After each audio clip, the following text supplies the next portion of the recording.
Today we're going to be looking at how we can use the perpendicular bisector theorem to find missing sides of triangles. So let's take a look at a proof to help us understand perpendicular bisector theorem. We are given that segment BX, which is this segment, is perpendicular bisector of AC. Because we have a segment that's perpendicular to another segment, what does that cause to happen next? Perpendicular bisectors will create 90-degree angles.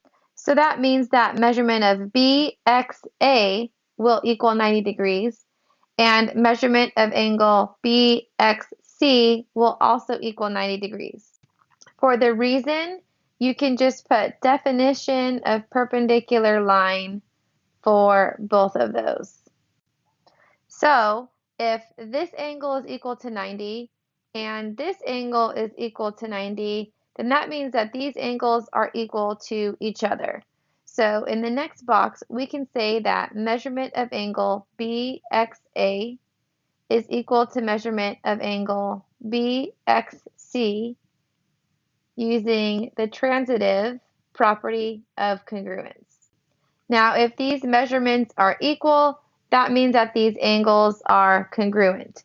So we can say angle BXA is congruent to angle BXC, and that would just be definition of congruent angles.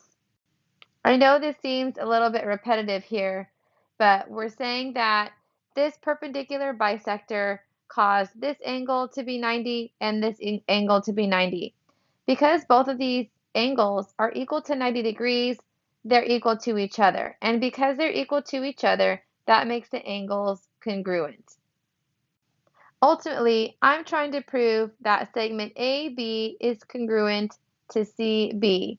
So I'm going to have to use one of my triangle congruence postulates to help us prove that the triangles are congruent. So because BX, this segment, is bisecting AC, what will that cause to happen with the length of the segments? It will cause segment AX to be congruent to CX.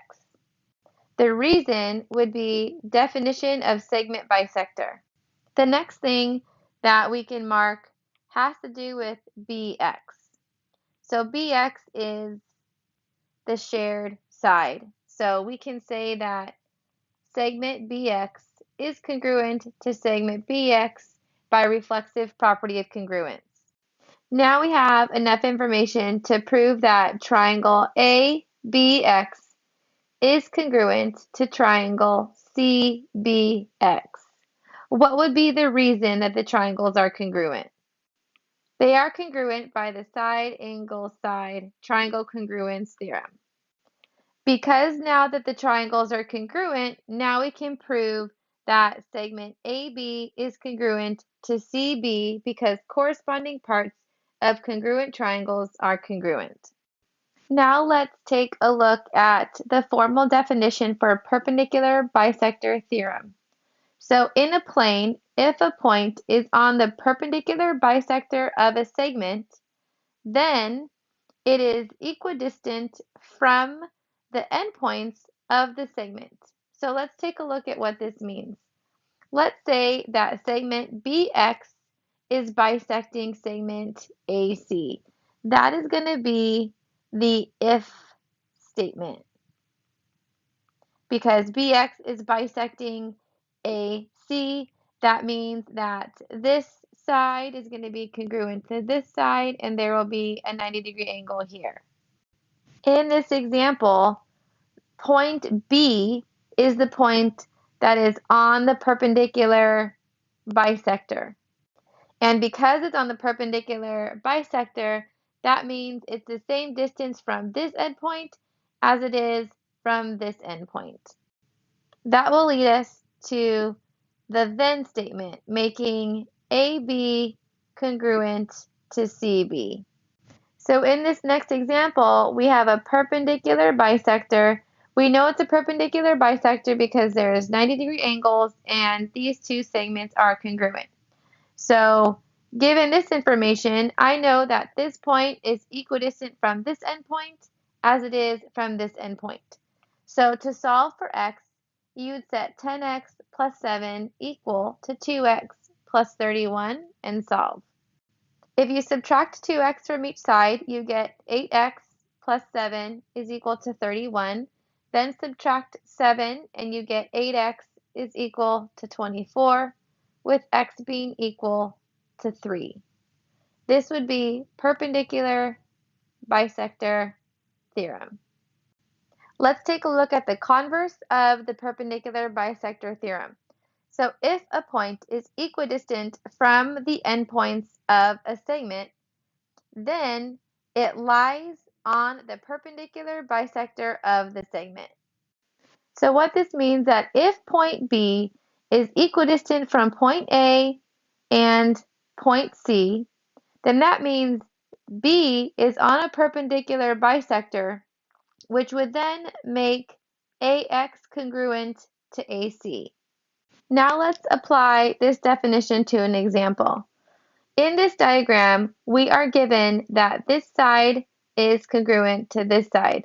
So what that means is this point is equidistant from this endpoint and this endpoint, which means that these two segments are going to be congruent. So to solve for y, we can set 2y minus 3 equal to 8y minus 27. Subtract 2y from each side. That will give you negative 3 is equal to 6y minus 27. Then add the 27 to both sides. That will give you 24 is equal to 6y, giving us 4 for an answer for y. Next, we are going to solve for x. So if this angle is 90 and this is a perpendicular bisector, then this one's also going to be equal to 90.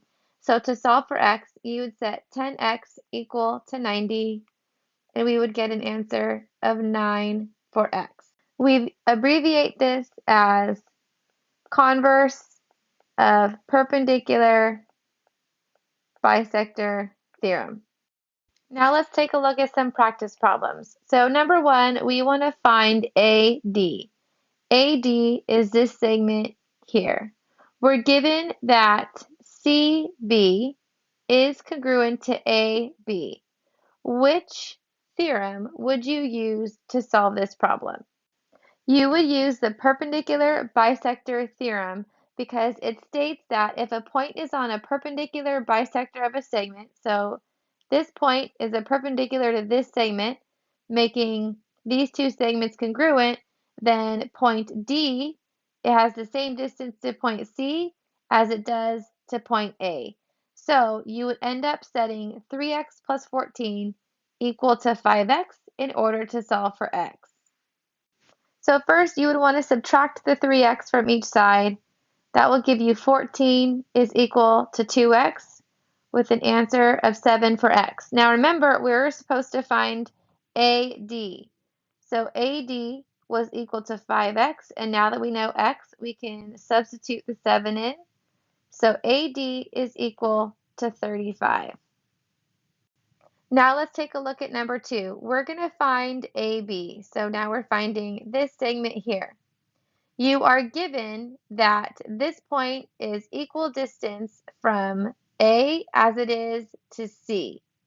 Which theorem supports this diagram? We can use the converse of the perpendicular bisector theorem to solve this problem, because if we're given that these two sides are congruent, that means that D is a perpendicular bisector of AC, which will then make AB congruent to CB. Therefore, we can set 5x equal to 4x plus 3 and solve. First, you would subtract the 4x over. That would give you x is equal to 3. We're trying to find AB, which is equal to 5x.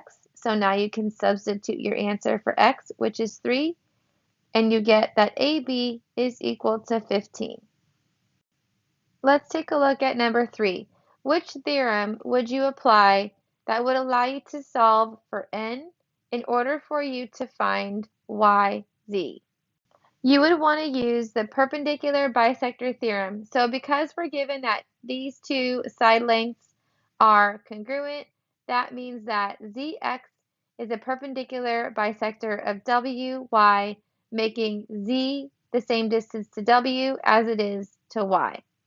That means we're going to set those two expressions equal to each other. So 5n minus 11 is equal to 3n plus 7. Subtract the 3n from both sides. That will give you 2n minus 11 is equal to 7. Then add the 11 to each side. That would give you 2n is equal to 18. Divide by 2 on each side. You get an answer of 9 for n. Then we're going to find yz. So yz is given by the expression 3n plus 7. So all you have to do is take your answer for n, which is 9, and substitute it in. So 3 times 9 is 27, and then 27 plus 7 is 34. So your answer for YZ is 34.